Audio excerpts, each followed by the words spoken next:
sebenarnya adalah konteksnya lebih ke arah perlindungan terhadap saksi dan korban yang sebenarnya nggak ada kaitannya dengan penyertaan atau perluasan pertanggungjawaban pidana. Tapi kalau kita merujuk pada penjelasan pasal 5 ayat 2 dari Undang-Undang Perlindungan Saksi dan Korban, kita ketahui bahwa rumusan penjelasan itu sebenarnya nggak boleh mempersempit, memperluas atau menambah norma yang ada di dalam batang tubuh satu undang-undang. Tapi paling tidak dalam penjelasan ini dikatakan bahwa ada tindak pidana dalam kasus tertentu. Yang disebutkan bisa berupa pelanggaran HAM berat, korupsi, pencucian uang, kekerasan seksual terhadap anak dan lain sebagainya. Tetapi dalam penjelasan terakhir ada frasa lain di situ yang tidak boleh dibaca secara parsial. Di sana dikatakan bahwa dan tindak pidana lain yang mengakibatkan posisi saksi dan atau korban dihadapkan pada situasi yang sangat membahayakan jiwanya.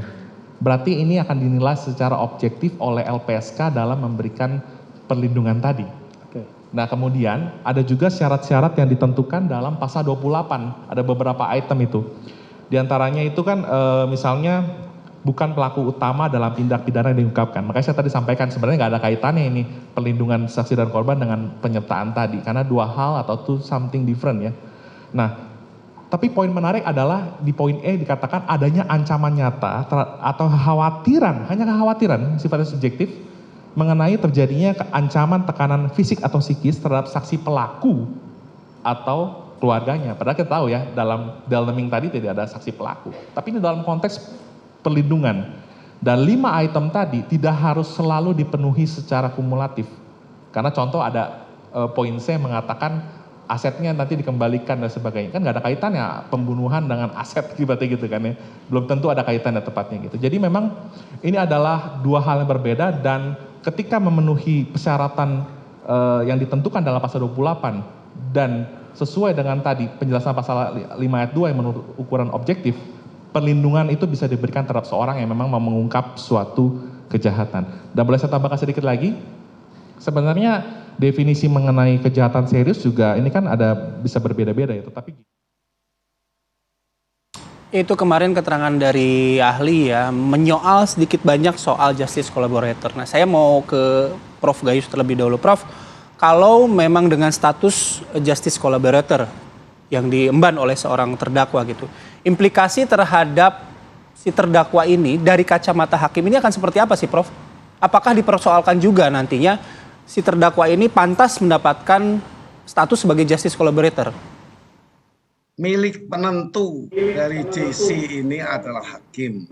LPSK maupun JPU itu hanya memberi rekomendasi saja untuk pandangannya. Sejarah dari JC ini kan sebenarnya ada di lingkup pidana tipikor ya, tidak pidana korupsi. Itu sejarahnya kita mengimport ini ikut-ikut menggunakan. Tujuannya tadi disebut tentang aset dan sebagainya itu untuk memulihkan, mengembalikan sehingga dia diampuni. Tetapi kalau toh ini mau dipakai di pidana umum ya baik-baik saja selama memenuhi ketentuan itu. Apa ketentuan itu? Bahwa seorang JC itu haruslah bisa bekerjasama untuk mengungkapkan, bukan yang melihat sendiri, mengalami sendiri. Itu saksi ketika ada di sana dia hanya menceritakan sebatas itu. Dia harus bisa mengungkap lebih jauh. Apa contohnya? Bagi saya, karena dia seorang anggota kepolisian diperintah sehingga dia melakukan kejahatan, itu diungkapkan. Begini keadaan di kepolisian itu perlu dirubah. Perpol itu harus dirubah dengan lebih tegas misalnya. Padahal sudah cukup tegas, Perpol mengatur secara etika bahwa polisi itu tidak dilarang untuk melakukan memerintah bertentangan dengan norma hukum, norma agama, norma kesusilaan. Ya, itu etika. Tapi etika ini kan berkaitan dengan hukum, sangat menentukan tuh etika itu ketika dia melanggar, yaitu melanggar norma hukum. Jadi hati-hati untuk orang mengagung-agungkan JC. JC harus bisa melakukan yang lebih dari saksi. Karena dari di sana dia mengungkap saksi, tidak itu. JC punya kewajiban lebih luas, apalagi di tipikor. Banyak JC ditolak itu di pengadilan. Hakim menolak, ini tidak berkualitas walaupun diusulkan seperti itu. Prof, Apakah kalau kita melihat dari Eliezer sendiri kan ini alat begitu ya Sambo untuk melakukan penembakan terhadap Yosua Huta Barat. Sebenarnya pelaku dalam arti Sambo yang memerintahkan dan Eliezer yang ikut terseret dalam arti mendapat perintah dari Sambo, ini nantinya bobotnya akan seperti apa Prof? Karena kemarin juga sempat dibahas mengenai perbuatan pidana dan juga pertanggungjawaban pidana. Ini agak berbeda begitu Prof? Iya, ini bagus sekali pertanyaan ini dari Mbak Ratih. Jadi begini, kalau kita bicara kepada apa itu sesungguhnya yang diartikan sebagai JC itu harus berbuat apa, ya perbuat tadi yang saya katakan lebih luas dari seorang saksi seperti yang hari ini disampaikan. Hanya melihat mengatakan di sana memang disuruh nembak dan ikut nembak misalnya itu peristiwa kan. Itu peristiwa oleh saksi. Kalau bukan cuma dia, nanti ada banyak lagi yang akan menceritakan hal itu. Kadang-kadang bertentangan. Jesse harus mengungkap lebih dari saksi. Ini pandangan saya yang harus saya kemukakan supaya publik itu tahu dan menjadi jangan ada ikut-ikutan lagi nanti anggota-anggota yang bersenjata petugas bersenjata lainnya memerintah dengan mudah, nanti Satpol PP tembak pelanggar. Tidak begitu, masing-masing punya jabatan-jabatan tertentu yang diatur di undang-undang, itu maksud saya. Jadi menggunakan pasal 49 di sini disebut pembelaan darurat ya. Apakah ada perintah kamu tembak, kalau tidak aku tembak kau? Tidak ada. Itu pun kalau ada sebagai notware itu juga bisa diperhitungkan. Ini kan tidak, tembak. Misalnya perintahnya itu hajar atau tembak, katakan tembak. Tembak apa? Tembak atas, tembak peringatan, tembak kaki. Ini tembak tanpa perintah itu ditembak 4 kali di dada. Nah ini menunjukkan apakah hal-hal seperti itu bisa diungkapkan dengan baik untuk keseimbangan. Agar ada keadilan bagi korban, bagi pelaku, dan bagi masyarakat yang mengharapkan keadilan sosial. Gitu pandangan saya. Oke, saya langsung ke Bang Fredrik untuk menanggapi apa yang saya sampaikan. Termasuk soal justice collaborator, tadi kan sudah disampaikan ya. Kenapa Anda meyakini bahwa klien Anda ini pantas menjadi seorang justice collaborator? Terima kasih. Jadi justice collaborator diberikan terkait dengan perkara-perkara yang serius dan terorganisir.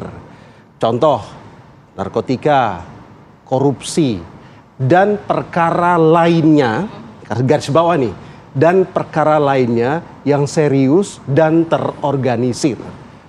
Kalau narkotika, korupsi itu perkara serius, apalagi perkara pembunuhan. Pembunuhan jauh lebih serius. Nah, karena itu menurut hemat kami, perkara yang terjadi saat ini bagi klien kami pantas layak disematkan status sebagai JC. Dalam persidangan, hakim itu beberapa kali bilang ketika memeriksa Ricky Rizal dan Kuat Maruf. Hakim bilang begini, ini karena ada Eliezer perkara ini bisa lebih menjadi terang. Kalau dia tutup mulut seperti kalian, ini kita nggak tahu ini perkara ini gelap ini. Itulah kenapa, karena Eliezer ini mengaku dia yang menembak, dia mendapat simpati publik. Yang namanya orang ngaku salah, memang bersalah, namanya tembak ya bersalah. Dan dia kan tidak menyangkal itu. Dia mengaku bersalah, hakim melihat itu sebagai sebuah itikat baik, mengaku salah dengan konsekuensi hukum yang dapat dia tanggung karena pengakuan kesalahan itu. Ya, jadi karena itu bicara tentang justice collaborator dinilai kok oleh LPSK. Jadi kalau kita di pengadilan itu kurang lebih 20 orang LPSK mengawal Eliezer.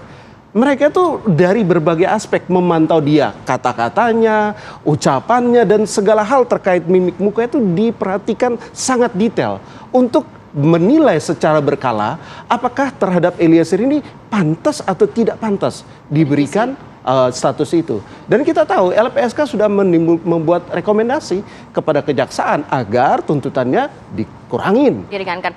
Bang, boleh ditanggapi pernyataan dari Prof. Gayus mengenai pernyataan tembak, hajar. Hajar yang akhirnya diimplementasikan dengan tembakan berkali-kali, tetapi kan tidak jelas ini sebenarnya tembaknya kemana? Ke atap kah, ke kaki kah untuk membuka, gitu ya? Berapa kali kah begitu?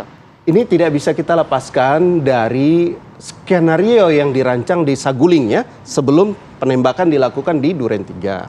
Di Saguling, skenario yang diajarkan oleh FS adalah nanti ibu dilecehkan, ibu teriak, kamu datang, kamu tembak menembak sama Joshua, yang mati Joshua. Begitu skenario. Antara Irjen Pol dan Barada beda level tuh 18 dalam tingkat kepolisian. Seorang brimob dengan pangkat level itu hanya bisa jawab siap laksanakan apa yang dikatakan oleh pimpinan yang sejauh itu levelnya. Walaupun Ricky Rizal tidak melaksanakan perintah itu. Itu cerita dari Ricky Rizal. Kita nggak mau campur soal Ricky Rizal. Kan kita bicara Eliezer ya. Eliezer dalam brimob tidak ada kata mempertanyakan apa instruksi atasan. Siap saja tahunya. Maka ketika berpindah ke Duren 3, di situ jelas sekali ketika dibilang kan tidak sesuai skenario ini. Tadinya ibu teriak minta tolong, terus terjadi tembak menembak. Begitu terjadi yang di Duren 3, datanglah Bapak FS, pegang dari belakang, dorong ke depan si Joshua, dan suruh tembak. Nah ini kan terjadi perbedaan ya. Dari versi Richard dibilang, woi kau tembak. Tapi kalau dari versi sebelah bilang hajar. Hajar atau tembak, kalau sebelumnya disuruh isi magazine dulu, itu artinya apa dari pihak kami? Oke, baik. Baik, terima kasih Bang Fredrik. Prof Gayus juga terima kasih. Hari ini kita dapat pencerahan yang lebih banyak lagi soal sidang dari pembunuhan Joshua Huta Barat ini. Nanti kami juga akan kembali mengundang bapak-bapak ini di kesempatan lain. Tapi hari ini kami ucapkan terima kasih. Biarkan libur dulu ya para narasumber ini. Terima kasih banyak Prof. Terima kasih banyak Bang. Terima kasih. Baik. Terima kasih.